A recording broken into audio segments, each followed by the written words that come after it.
Kenapa tidak bisa mengqadanya dengan beberapa alasan? Yang pertama, tidak ada dalil dari Al-Quran dan hadis. Tidak ada dalil dari Al-Quran dan hadis. Siapa yang mengatakan bahwa tidak ada dalil? Silahkan buka dalam kitab Muslim. Tidak ada dalil dari Al-Quran dan hadis.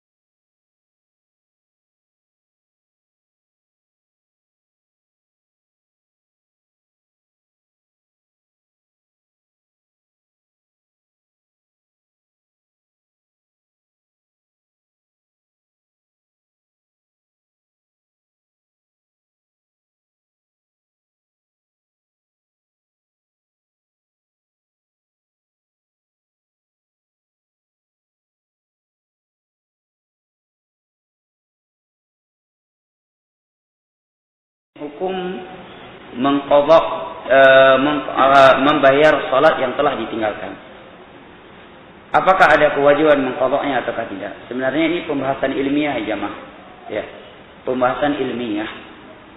Sebagian ulama berpendapat dia harus mengqadha seluruh salat yang pernah dia tinggalkan sebelum insaf. Sebagian ulama berpendapat demikian. Ya. Namun wallahu a'lam bishawab, pendapat yang kuat dan ini dikuatkan oleh Imam Ibnu Qayyim dalam sebuah kitab yang beliau beri judul dengan As-Shalah. Ya. Juga dikuatkan oleh Imam Ibnu Hazm bahwa tidak ada kewajiban mengqadhanya karena beberapa alasan. Yang pertama, seharusnya Ustaz Farhan harus menjelaskan siapakah Imam Ibnu Hazm itu. Karena adab kita berilmu salah satunya adalah mengetahui silsilah guru. Jadi gurunya mengambil dari mana dia belajar pendidikan agamanya, dari manakah dia mengambil silsilah keguruannya, dari manakah dia mengambil sanad keguruannya, itu harus kita jelaskan. Tentunya ini sangat khilafiyah. Kenapa Imam Ibnu Hazm bisa seperti itu? Dia mengatakan bahwa salat itu tidak wajib qadha. Padahal Imam Hanafi, Imam Maliki, Imam Asy-Syafi'i, Imam Hambali itu sepakat.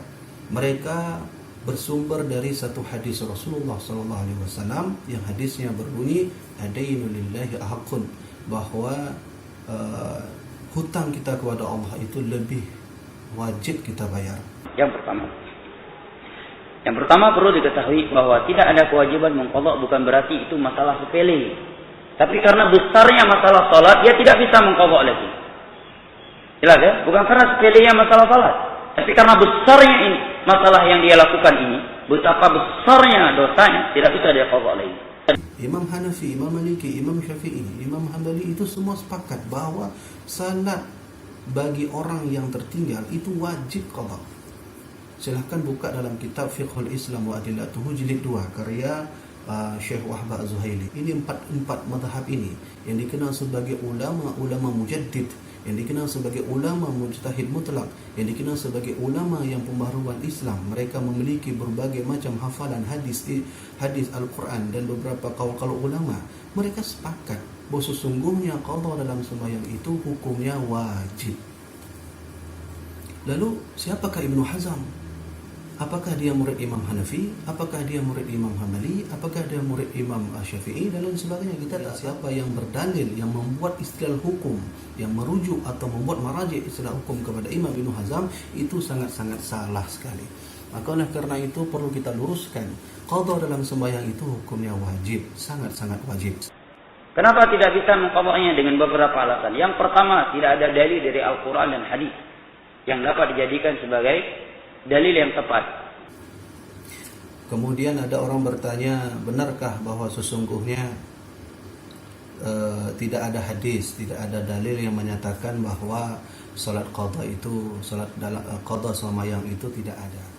Na'udzubillah min dzalik. Mereka berani mengatakan bahwa salat qadha tidak ada dalilnya, tidak ada hadisnya, tidak ada Al-Qur'annya.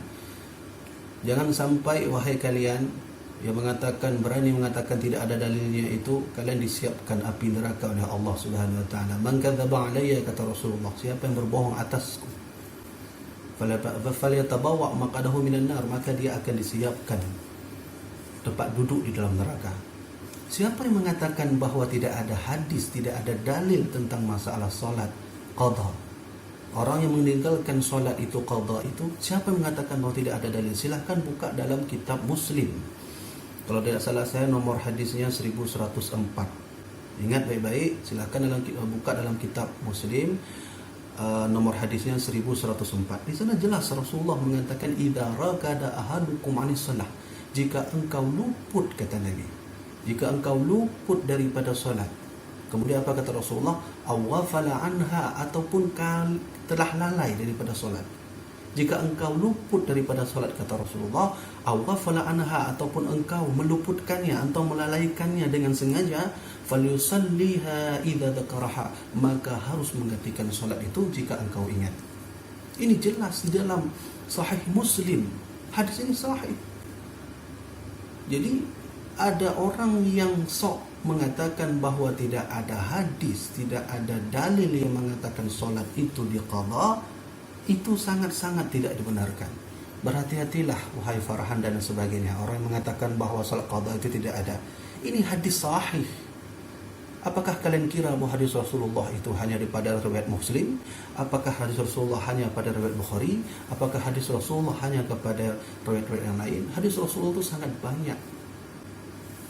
Termasuk salah satunya adalah berkenaan tentang salat qadha. Maka kalian harus bertaubat, wahai Farhan yang berani mengatakan bahwa tidak ada nas, tidak ada Al-Quran, tidak ada hadis yang mengatakan bahwa salat qadha itu tidak ada. Ini hadisnya riwayat Muslim pada nomor 1104. Kemudian buka juga di dalam hadis yang diriwayatkan oleh Imam An-Nasa'i, kalau tidak salah saya halaman 611.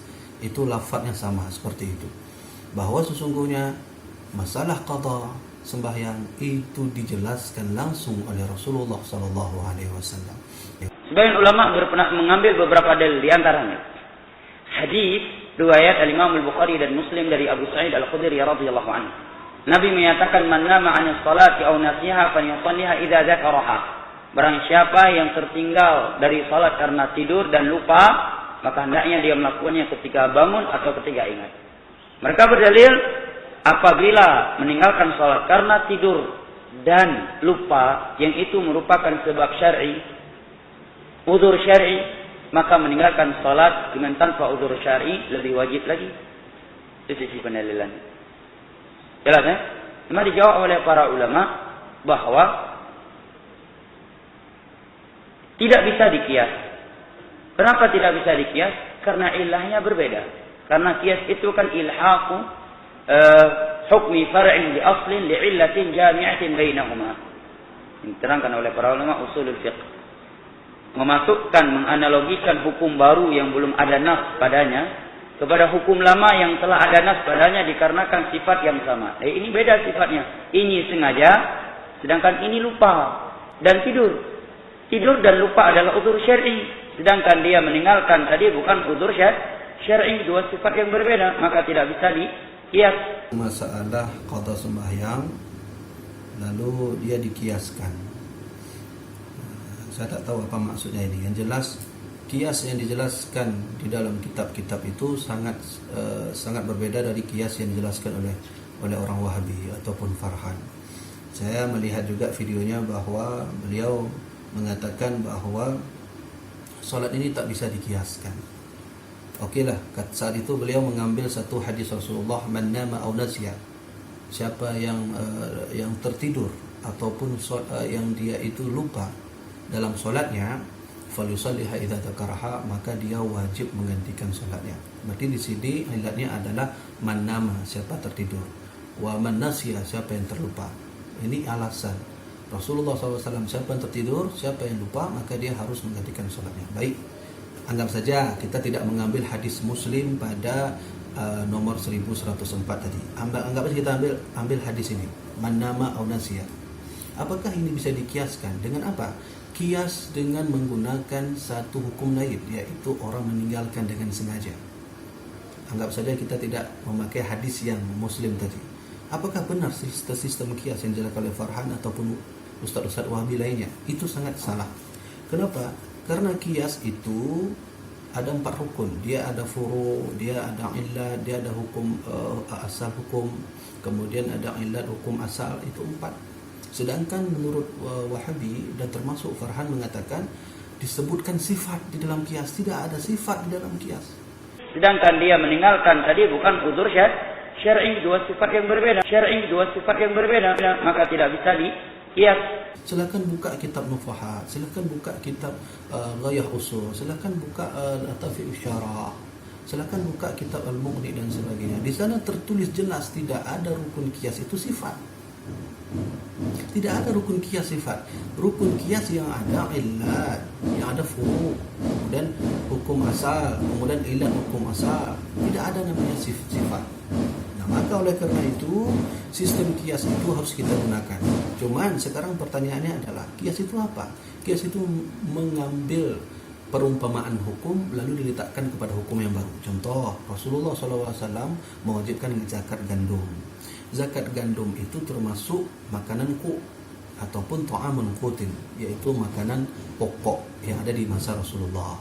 Maka Makkah dan Madinah seketika itu makanan pokoknya biasanya adalah gandum, maka Rasulullah mewajibkan gandum keluarkan zakat. Nah, ketika hadis ini sampai ke Asia, ketika hadis ini diamalkan oleh orang Indonesia, bagaimana cara mengamalkannya? Cara mengamalkannya, apakah makanan pokok kita ini gandum atau makanan pokok kita yang lain? Kalau makanan pokok kita beras, maka dikiaskan. Maka tidak mungkin kita ini mengeluarkan zakat gandum karena kita tidak ada makanan pokok kita bukan gandum, itu beras. Jadi dikiaskan. Nah, jadi ada kesalahan bentuk kias yang dijelaskan oleh Farhan. Salah satunya adalah dia mengatakan man-nama aw nasiya, siapa yang lupa ataupun dia itu tertidur dalam salat falyusalli lidzakaraha. Maka beliau mengatakan ada satu hukum di sini yang menjelaskan bahwa tidak sah mengkiaskan bagi orang yang melalaikan salat. Orang melalaikan salat. Anggap saja kita tidak mengambil riwayat hadis Muslim tadi. Kita mengkiaskan ini. Bisa nggak kita mengkiaskan ini? Bisa. Man-nama kata Rasulullah, siapa yang tidur, au nasiya ataupun dia lupa, falyusalli idza dzakaraha, maka salat dia wajib menunaikan salat. Nah, di sini kan Nabi tidak menjelaskan. Lalu bagaimana hukum kalau orang meninggalkan salat dengan sengaja? Kan tidak jelas oleh Rasulullah di sini. Apakah bisa dikiaskan? Bisa. Nah, kias seperti apa?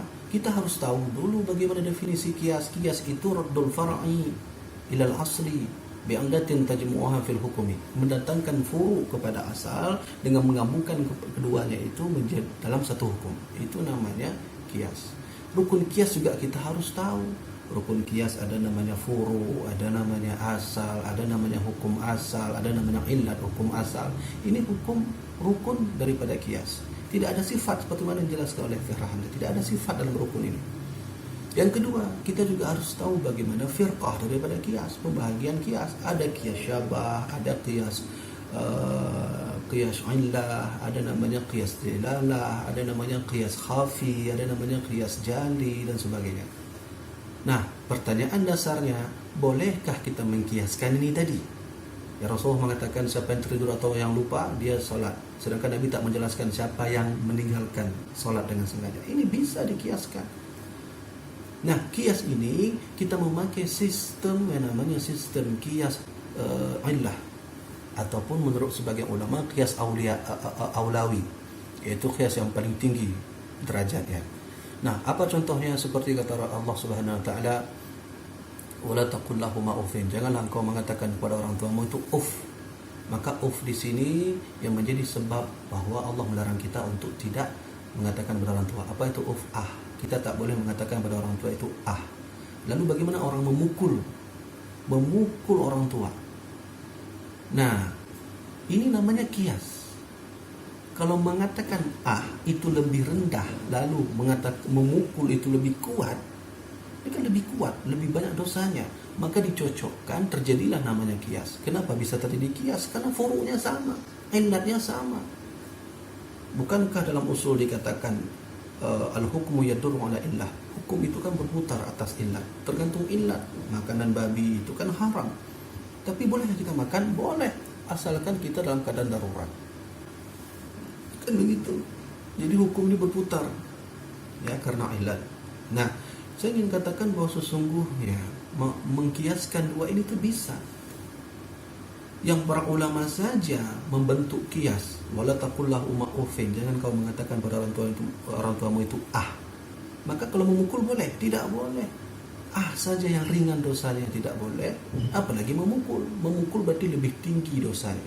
Yang lebih tinggi saja bisa dihukumkan kias. Maka kias ini disebut dengan kias aulawi, atau kias disebut dengan kias illah namanya.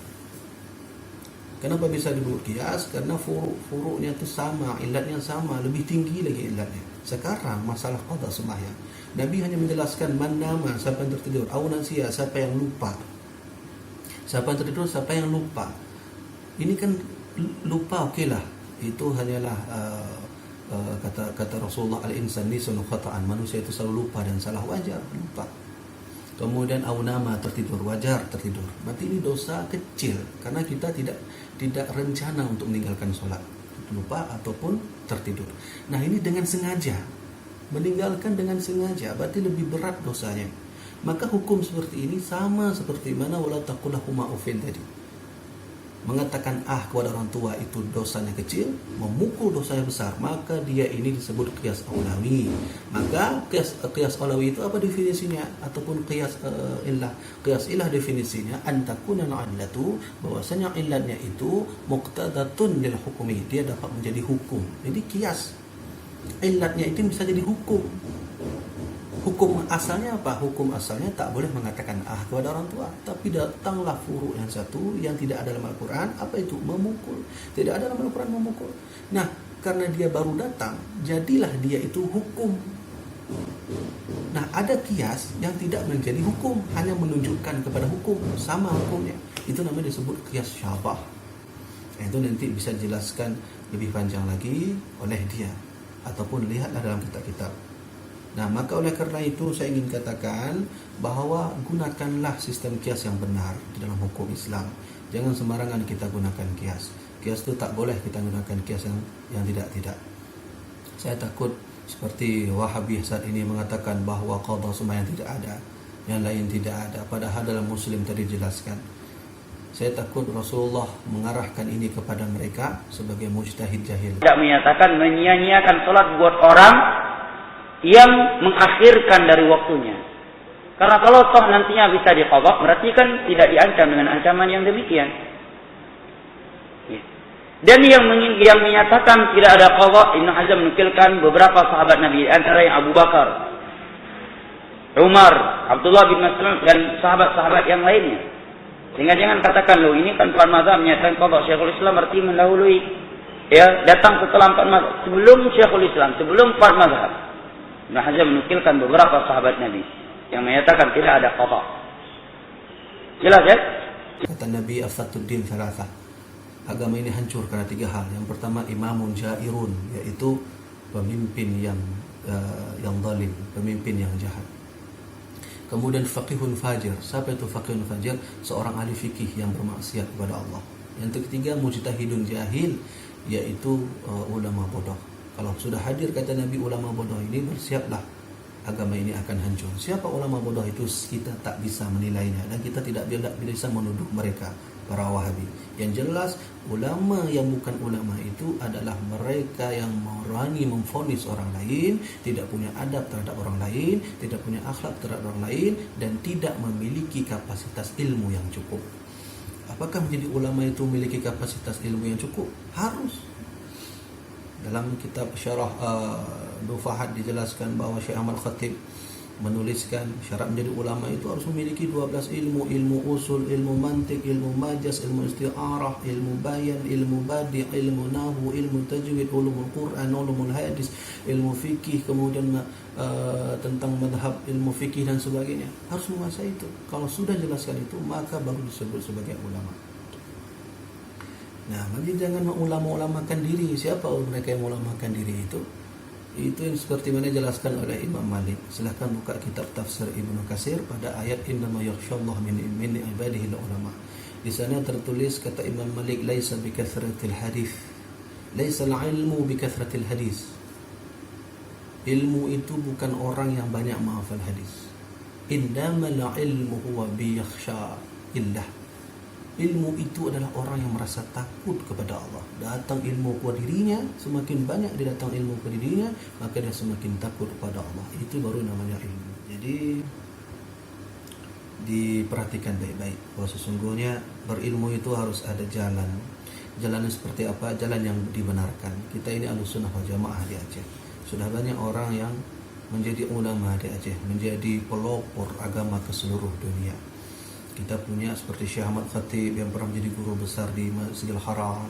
Kita punya Syekh Yasin Al-Fadani. Mereka itu ulama-ulama semua.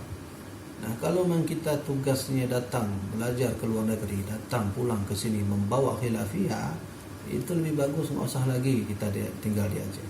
Tinggal di Yaman sana atau tinggal di daerah konflik.